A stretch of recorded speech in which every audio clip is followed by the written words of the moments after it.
Y yo voy a decirte algo que puede sonarte infantil, pero ojalá no te lo olvides nunca. Y lo ates a tu cuello y lo escribas en las tablas de tu corazón. No hay nada que puedas hacer, nada, para que Dios te ame más de lo que te ama. Y no hay nada que puedas hacer para que te ame menos de lo que te ama. Él te ama tal y como eres, te ama tal y como eres. No te lo olvides, hazte ese favor. ¡Aleluya! Hace algunos años, que se llama Crédito Divino, todavía está disponible en nuestra web oficial. Y yo recordaba que cuando fui vendedor o gerente de ventas de muy jovencito, allí en Buenos Aires, teníamos las primeras máquinas para hacer cobros con tarjetas. No había algo tal como un aparato digital para insertar un chip. Los chips no existían, las tarjetas tenían un número y punto. Muy difícil de copiar las tarjetas, pero muy fácil también para hacer transacciones. Era colocar la tarjeta del cliente sobre un aparato de plástico. Esas tarjetas se ponían sobre un cupón y el cupón tenía un papel carbónico que dejaba una copia de la tarjeta. Para hacer una copia del relieve de la tarjeta, el aparato hacía, y hasta te dolía si eras el dueño de la tarjeta, como, ¡uy! Me quitaron dinero. ¡Uy, espere que no pasó! ¡Uy! Era terrible la sensación. Entonces yo, en aquel mensaje de Crédito Divino, y me refiero otra vez a él, pensaba, ¿y si hubiese un ángel con una tarjeta así y nuestro nombre? Y entonces te levantas a la mañana, tienes un mal pensamiento, tu esposa dice, mamá viene a casa a quedarse una semana, codiciaste a quien no debías, te dormiste en un mensaje de Dante, eso te agota el crédito. Según el reloj de la deuda, debemos más de lo que jamás podríamos pagar. Estamos en serios problemas. Entonces, cuando uno llega a Cristo, se nos predica que la gracia, que el perdón de pecados nos libra de cualquier culpa. Sin embargo, van pasando los meses, a veces días, a veces meses en el mejor de los casos, y en el mejor de todos años, y nos vamos enviciando. Digo en el mejor de los casos porque cuanto más tarda en ocurrir, menos nos equivocamos en este error. Nos vamos enviciando y pensamos que otra vez la estamos fregando, que otra vez estamos acumulando deuda. Y empieza la frenética búsqueda de piedad. Empieza un frenesí al entender la deuda moral con tratar de hay que agradar a Dios. Empezamos frenéticamente a decir tengo que ganarme que Dios me ame. Es una búsqueda de amor, una constante necesidad de ganarnos el amor de Dios. De decir tengo que hacer cosas para que Dios se agrade de mí. Hagamos un pequeño test esta mañana. ¿Sospechas en algún rincón de tu mente que si sirves más a Dios, que si diezmas más, que si te congregas más, ayunas más, Dios te amará más? Hay momentos que dices algo como, bueno, sé que soy un pecador, pero sirvo mucho en la iglesia, me pasé el domingo entero dentro de ese edificio. ¿Y sientes que de eso de alguna manera te acerca más a Dios? Si en algún momento sospechaste que estás más cerca de ir al cielo porque sirves más, entonces no has comprendido el evangelio. No puedes reemplazar el servicio por el Dios del servicio, que es lo que muchas veces hemos hecho. Yo por años tenía miedo de encontrarme con la peor persona que jamás conocí, o sea yo le tenía pánico a Dante. Todavía le sigo teniendo pánico a Dante. No me gusta lo que encuentro cuando excavo íntimamente en mi arqueología personal. Y por muchos años traté de no estar a solas conmigo, no tener que arreglar ciertas cuentas con Dios, no verme desnudo ante Él. ¿Y qué creen que hice? Mi personalidad no es de quedarme quieto, así que me puse a servir, e hice todo lo que pude y más. Y al principio, cuando era jovencito, cargué instrumento, limpié el templo, limpié los baños, después dirigí los coros, más tarde aprendí a predicar y luego me abrí paso en el camino de los predicadores para terminar el día agotado y ni siquiera tener tiempo para orar. Pero de alguna forma decir, Señor, lo estoy compensando, me amas por lo que hago. Y me olvidé de la relación, me olvidé del Dios al que yo decía servir. Siempre estamos pensando que la verdadera libertad va a existir en el próximo nivel de logro espiritual. Y los pastores nos ponen esas cargas. Si tú oras, si tú ayunas. Y nosotros tratamos y nunca llegamos, y es frustrante. Porque cuando ponemos nuestra fe en servir a Dios y no en el Dios que servimos, es un error sutil pero fatal. Y el servir a Dios puede transformarse en un ídolo que Dios detesta. Dios no quiere que le sirvas si no tienes el tiempo para conocer al Dios que dice servir. Le ha pasado a predicadores, le ha pasado a médicos. ¿Has visto alguna vez algún médico al que no le interesan los pacientes? Yo sí. Y dije, o pensé, ¿en qué momento de la vida este fue un muchacho que fue al high school, a la universidad, luego siguió una carrera de medicina? Estoy seguro que en un momento dijo, quiero ayudar a la gente, quiero estar con los pacientes. ¿En qué momento de la vida amó más el diploma de médico y las tarjetas de su escritorio de negocios que los pacientes que lo motivaron a estudiar? ¿Has visto a gente que maneja aviones, que pilotea aviones? ¿Has visto ingenieros, arquitectos que hacen la tarea con desdén? Y la pregunta es, ¿en qué momento el diploma, el doctorado o lo que están haciendo es más importante que aquello que los motivó a estudiar? No creerán la cantidad de predicadores que cometen esa falacia. Yo lo he hecho por un gran tiempo. Yo era el dueño de un huerto que le daba de comer a todo el mundo y yo me estaba muriendo de hambre.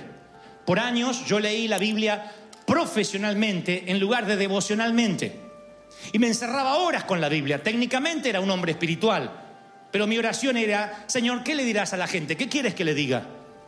Rara vez le decía, ¿qué quieres decirme a mí? Y entonces en un momento cuando uno deja de amar a Dios y empieza a amar servir a Dios, uno cree que está en el mismo negocio, pero no es el mismo negocio.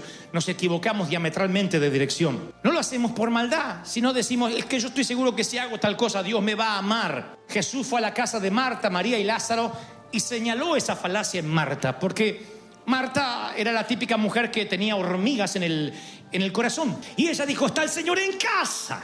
Y tengo que sacar la olla de teflón donde no se pegan los fideos, y tengo que hacer tortillas de harina. Ay, no compré tortillas de maíz porque las tortillas de harina le caen mal al Señor porque tienen gluten. Ay, no me... Y empieza a trabajar. La hermana María dice, ¿de verdad?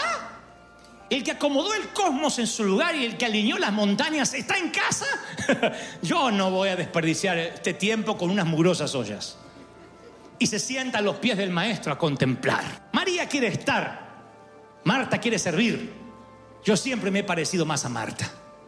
Y tú también, aunque me mires con cara de hipócrita degollado. Siempre nos familiarizamos más con Marta. Hay que hacer algo, hay que hacer algo. Y otros dicen, pocos como María, dicen, no, yo quiero contemplarle. Porque aparentemente Marta está tratando de encontrar su identidad haciendo para el Señor, mientras que María simplemente encuentra su identidad estando con el Señor. ¿Qué trato de decir? Que para el Señor es más importante tu caminata un lunes muy temprano, un lunes por la tarde al terminar tu jornada, que lo que hagas todo el día el domingo en el templo. Dios dice, no me interesa que seas ujier y estés en 5 servicios si no tienes un momento para estar conmigo. Dios prima la relación y nosotros siempre primamos como Marta el hacer cosas. Marta mira con desdén a su hermana vaga, tirada ahí, diciendo, ay, la señorita acostada, el Señor, y yo trabajando como una esclava. Y luego Marta siente la amarga sensación de los que solo sirven. Cuando el Señor se va, se da cuenta de que pudo, como su hermana, haber aprovechado contemplar esos ojos, esas manos que por ahora no están horadadas. Sin embargo, se pierde la mayor experiencia de su vida por estar sirviendo, y temo que muchos de nosotros al final de la vida diremos, me perdí estar con el Señor. ¿Pero cómo si eras pastor? Me perdí la comunión con Él. Pero si vivías dentro de la iglesia. ¿Qué nos pasó? Otra vez la celeridad. Hay que agradarle a Dios. Y yo voy a decirte algo que puede sonarte infantil, pero ojalá no te lo olvides nunca. Y lo ates a tu cuello y lo escribas en las tablas de tu corazón. No hay nada que puedas hacer. Nada para que Dios te ame más de lo que te ama. Y no hay nada que puedas hacer para que te ame menos de lo que te ama. Él te ama tal y como eres. Te ama tal y como eres. No te lo olvides, hazte ese favor.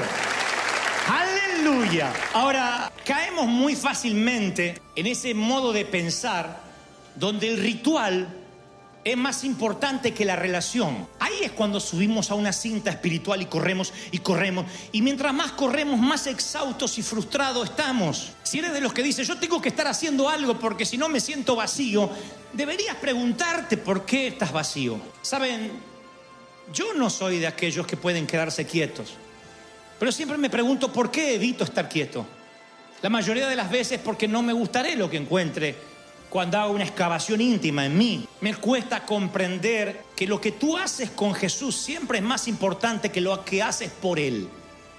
Lo diré otra vez. Lo que yo hago con Jesús es más importante que lo que yo hago por Él. Pero la religión te dice, no, tú tienes ahora que vivir exhausto, cansado, haciendo cosas, porque eso agrada a Dios, que llegues a los pies de la cama y digas, ay, no puedo más de los callos. Y el Señor dice, pero no has dedicado un momento para verme. Es el esposo diciendo, ok, has hecho una comida riquísima, pero no tienes tiempo de estar románticamente conmigo. Es como las madres que dicen, me mato cocinando y amasando toda la mañana para que estos desgraciados coman en 2 minutos y se vayan a ver televisión. Y me quedo con las ollas sucias. ¿Has dicho eso alguna vez o solo fue mi mamá la endemoniada? Si me dejas darte un consejo que mi mamá nunca quiso escucharme, de tanto en tanto pide una pizza, de tanto en tanto coman hamburguesas o que se hagan lo que sea recalentado, y ese tiempo disfrútalo con tus hijos, ve tú también la movie y vas a ver que ellos lo agradecerán. La comida elaborada desde la mañana es buena, pero si todos los días mamá vive en la cocina, un día agradeceremos por la mano de mamá, pero no sabremos más cómo late su corazón. Si pasa con una madre, tal vez lo puedas superar, pero no si pasa con el Señor. Y en un momento de la vida tú sabes tanto de servir a Dios que podrías dar cátedra del servicio, de la mayordomía. Pero mi pregunta es, ¿te has relacionado más con Él? Tú dices, ¿y por qué tendemos a hacer eso? Porque la religión siempre añade, siempre. La religión dice, ok, Cristo vino, murió por nuestros pecados y ya está. Es demasiado simple. No podemos edificar una iglesia sobre eso. No podemos armar una denominación con algo tan simple. Tenemos que ponerles curso, discipulado, célula, que la gente se congregue, que se bautice, etcétera, etcétera, etcétera. Y le agregamos cosas. ¿Cree que nosotros somos así? No, ya en las Escrituras los judíos eran así. Un día el evangelio empieza a llegar a los gentiles y se reúnen los muchachos y dicen, nos enteramos que los gentiles, o sea, vendrían a ser los hispanos, los chinitos, están recibiendo a Cristo y los tipos no están circuncidados. Moisés nos enseñó a estar circuncidados, así que habría que hacer circuncisión para todo el mundo. Pablo y Bernabé dicen, no muchachos, Cristo vino y dijo que lo único que lo salva a todo el mundo, judíos y gentiles, es la sangre de Él. Sí, está bien, suena lindo, lo creemos. Agreguémosle la circuncisión, nunca viene mal. Pongamos unos mujeres con unas tijeritas en la puerta. ¿Qué estaban haciendo? Tratar de añadir. Dice que hubo una contienda, no pequeña. Hicieron subir a Pablo y a Bernabé a Jerusalén y a los ancianos para tratar esto en una reunión de comité. No puede ser la salvación tan sencilla. Hay que agregarle algo a la ecuación. Está bien, Jesús más circuncisión. Eso suena bien. Es un poco de gracia y un poco de ley. Lo seguimos haciendo. Los pastores tenemos esa costumbre maldita, porque no es bendita. Bueno, ok, eres salvo, pero te tienes que congregar. Eres salvo, pero tienes que tener una célula. Eres salvo, pero tienes que tener tus 12. Eres salvo, pero tienes que diezmar. Eres salvo, pero si no, no irás al cielo. Tú dices, ¿me estás diciendo que no necesito congregarme para ser salvo? No. Y si te estás congregando, porque si no vienes crees que vas al infierno, pierdes tu tiempo. Tú vienes aquí y debes venir por amor, para adorarle, por todo lo que Él hizo, por todo lo que Él es para ti. No para ser salvo. Tú no necesitas agregarle nada a la salvación, pero siempre le estamos agregando algo. Tienes que pertenecer, tienes que tomar la Santa Cena. Y hay docenas y docenas de cosas intentando llenar ese hueco, ese espacio en blanco, y cada vez que lo hacemos mezclamos ley con gracia. Entonces sería yo un embustero si te dijera, si te dejas de congregar pierdes la salvación. No la pierdes. Claro, perderás crecimiento, perderás madurez, seguramente ignorarás muchos principios. Yo soy un enseñador de principios bíblicos, pero yo no puedo agregar nada a la salvación. Pero los pastores nos encanta tener cierto control y decirle a la gente, bueno, sí, la sangre fue suficiente, ese fue el primer pago de Cristo, pero tú te harás cargo del resto de las cuotas. Y entonces nos cargan con las cuotas de la salvación. ¿Ha agradado a Dios esta semana? No, mire mucho Netflix. ¿De verdad que no agradó al Señor? Hoy hice algo que no le agrada. Y es la propia iglesia de Cristo que separa a Cristo de sus seguidores. Se reúne el comité ahí en Jerusalén. Estaba la secta de los fariseos que habían creído y dice, es necesario que se circunciden. Y había mucha discusión. Entonces se levanta Pedro y dice, hermanos, ustedes saben que hace tiempo Dios eligió a los gentiles para que oyesen por mi boca. Yo fui el que les prediqué el evangelio. Y Dios, que conoce los corazones, les dio testimonio, dándole el mismo Espíritu Santo que a ustedes y a nosotros, y no hizo ninguna diferencia, ni entre ellos ni entre nosotros. Es la misma fe. Yo digo, es increíble, es magnífico lo que dice Pedro. No hay diferencia. ¿Quién hace la diferencia entonces? La religión. La religión complica el mensaje, divide a la gente.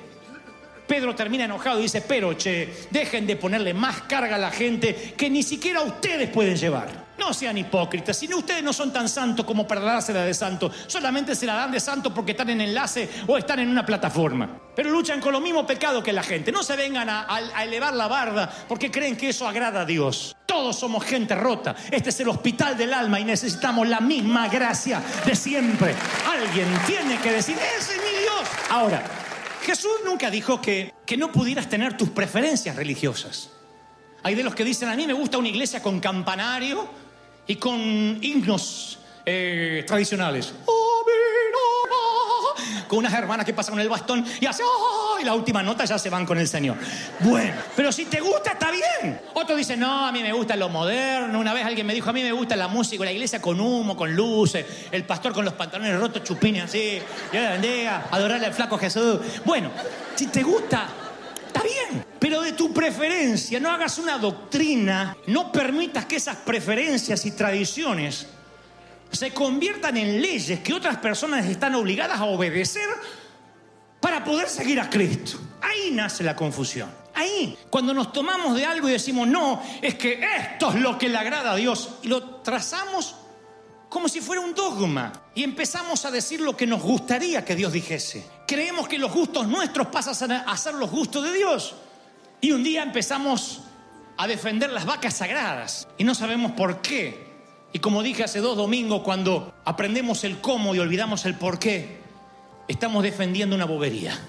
Y por las boberías nos sentimos cargados, decimos, yo sé que no estoy agradando a Dios. ¿Quién te dijo que tienes que agradar a Dios? ¿Quién te dijo que el Señor perdonó tus pecados? Porque bueno, no le quedaba otra, quiso arreglar el despadre que hizo el papá y te vino a perdonar y ahora hay que ganarse al Dios malhumorado. ¿Quién te mostró ese evangelio? Tú puedes tener tus preferencias, pero cuando tus preferencias pasan a ser ley, lo que haces es estrechar las puertas de la gracia para que otros no entren. Los médicos dicen eso, dicen algo como, cuando yo estudiaba medicina, los exámenes eran difíciles y por eso éramos un cuerpo de élite. Ahora los exámenes son fáciles y cualquiera es médico. No deberían dejar entrar a tanta gentuza. Uno dice, wow, qué feo que diga algo así, pero así hacemos los cristianos. El día que entramos por las puertas de la gracia no podemos creer que dejen entrar a gente como nosotros. Y cuando estamos de las puertas de adentro decimos, no dejes que entre alguien como yo. Y empezamos a administrar la gracia. Mire, mis primeras dosis con la ley, aún estando en época de la gracia, yo conté algo de esto, fue durante una vigilia cuando yo era adolescente. Un predicador vino al campamento en Buenos Aires y empezó a predicar las 5 abominaciones que te alejan de Dios. Y tomó 10 minutos por cada abominación. 50 minutos de abominaciones. No recuerdo el mensaje medular, pero sí los puntos que tocó y recuerdo las 5 abominaciones. Dijo, no fumes, muchacho, no digas malas palabras, no tomes alcohol, no tengas sexo y no juegues naipes. Nunca entendí lo de los naipes, pero ahí estaba entre las abominaciones. 50 minutos de culpa y dijo, quien haya cometido una de esas abominaciones, pase al altar. De las 5 yo había cometido 4. No te voy a decir cuál porque no te interesa y al cabo no me estoy confesando contigo. Estoy haciendo catarsis nada más. De las 5 yo había cometido 4. Y pasé con la culpa. Dije, a ver si Cristo viene y me voy con las 4 abominaciones. Pero, ¿saben qué es lo que yo sentía? No tenía ganas de seguir a Cristo, arrepentirme. Yo tenía ganas que termine el campamento para ir a estrenar la 5ª abominación que todavía no había hecho. Porque lo que hizo aquel predicador no fue enfocarme en Cristo, sino la modificación de mi conducta. Cuando un pastor tiene esa mala orientación en su mensaje, los jóvenes van creciendo y se van de la iglesia porque sienten que la iglesia es un chaleco de fuerza psicológico que le dice no toques, no mires, no observes, no pienses, no te imagines, no suspires. Y no estoy diciendo que esto sea una apología para pecar. Bueno, tengamos libertinaje. No, digo que toda aquella regla que se pone como tal siempre seremos propensos a romperla porque no estamos entendiendo por qué hay que cumplir esa ley. Entonces un día aparece Pablo, que en ese entonces se llamaba Saulo, hombre intachable si lo hay, el fariseo, el religioso más honrado, más ecuánime, más impoluto de la ciudad. Y un día, cuando estaba mirando sus diplomas, cuando estaba contemplando lo que había logrado, se toma un viaje ministerial a Damasco, se le aparece de frente Jesús, presumo que le pega un trancazo, lo baja del caballo y Pablo queda ciego, mínimo 3 días. Y por primera vez Pablo ya no puede ver sus diplomas, ni lo que ganó, ni lo que hizo, ni su background. Por primera vez Pablo enfrentará lo que yo no quería enfrentar. Al estar ciego, tener que mirar para adentro. Y no le gusta lo que ve. Cuando Pablo está ciego, lo que ve no le gustó. Encontró un tirano de